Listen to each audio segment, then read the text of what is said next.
Hi friends, Sarika recipe मराठीमध्ये तुमचं खूप खूप स्वागत आहे। आज आपण मस्त अशी खमंग चविष्ट अशी चटपटीत लसूण खोबऱ्याची झटपट बनणारी 3 महिने टिकणारी एकदम जिभेची चव वाढवणारी एकदम खमंग चविष्ट आणि मस्त झटपट बनणारी आपण लसूण खोबऱ्याची चटणी बनवलेली आहे। एकदम मस्त झालेली आहे। नक्की करून बघा, एकदम छान बनते आणि झटपट बनते।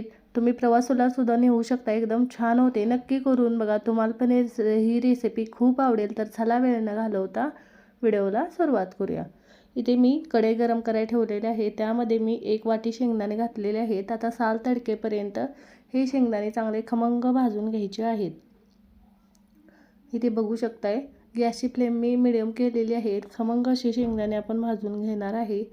साल तडकेपर्यंत चांगले डाग पडेपर्यंत शेंगदाणे मी भाजून घेतलेले आहेत, तुम्हाला बघून कळत असेल। आता हे शेंगदाणे मी छान भाजून घेतलेले आहेत। आता त्यामध्येच आपण इथे मी अर्धी वाटी लसूण पाकळ्या घेतलेल्या आहेत, तो घातलेला आहे। लसूण जास्त वापरायचं म्हणजे छान चव लागते। लसूण पण 2 मिनिटं यासोबत परतून घ्यायचा।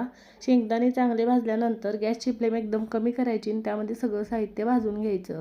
इथे लसूण 2 मिनिटं मी परतून घेतलेला आहे। त्यामध्ये इथे 1 वाटी सुका खोबऱ्याचा किस घेतलेला आहे, तो घातलेला आहे। सुकं खोबरं किसून घातलेलं आहे 1 वाटी। आता हे पण चांगलं आपल्याला खमंग भाजून घ्यायचं। खोबरं पण चांगलं खमंग हलक्याशा लालसर कलरवर भाजून घेतलेलं आहे। हे छान असं भाजलेलं आहे, बघू शकताय मस्त असं। आता यामध्ये 1 टेबलस्पून मी तीळ घातलेले आहेत।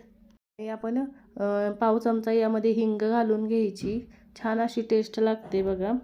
हे आपण चांगलं आता परतून घेणार आहे या पद्धतीने।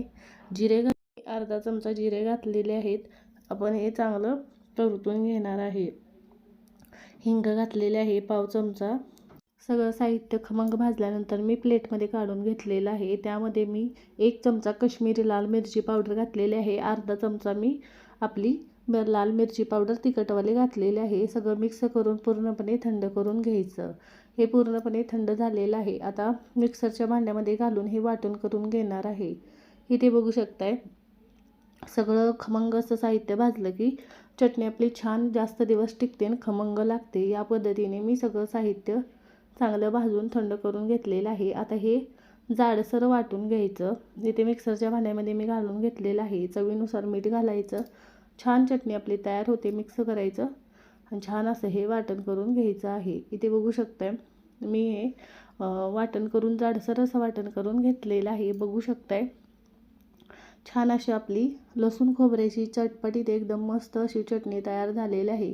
ही छान अशी 3 महिने टिकते, तुम्ही प्रवासाला नेऊ शकता बघा। मस्त आणि तोंडाची चव वाढवणारी एकदम खमंग आणि चविष्ट चटणी आपली तयार झालेली आहे। नक्की तुम्ही या पद्धतीने लसूण खोबऱ्याची चटपटीत झटपट बनणारी कमी साहित्यात तेवढीच मस्त अशी चटणी नक्की बनवून बघा। तुमची पण छान होईल आणि मस्त होते बघा। तुम्हाला पण ही रेसिपी खूप आवडेल, बनवून बघा। कमेंटमध्ये जरूर सांगा तुम्हाला आजचा व्हिडिओ कसा वाटला। व्हिडिओ आवडला असेल तर व्हिडिओला लाईक करा, शेअर करा। चॅनलवर नवीन असाल तर चॅनलला सबस्क्राईब करा, बेल आयकॉनला क्लिक करा। या पद्धतीने लसूण खोबऱ्याची चटणी नक्की बनवून बघा। व्हिडिओ पाहिल्याबद्दल धन्यवाद।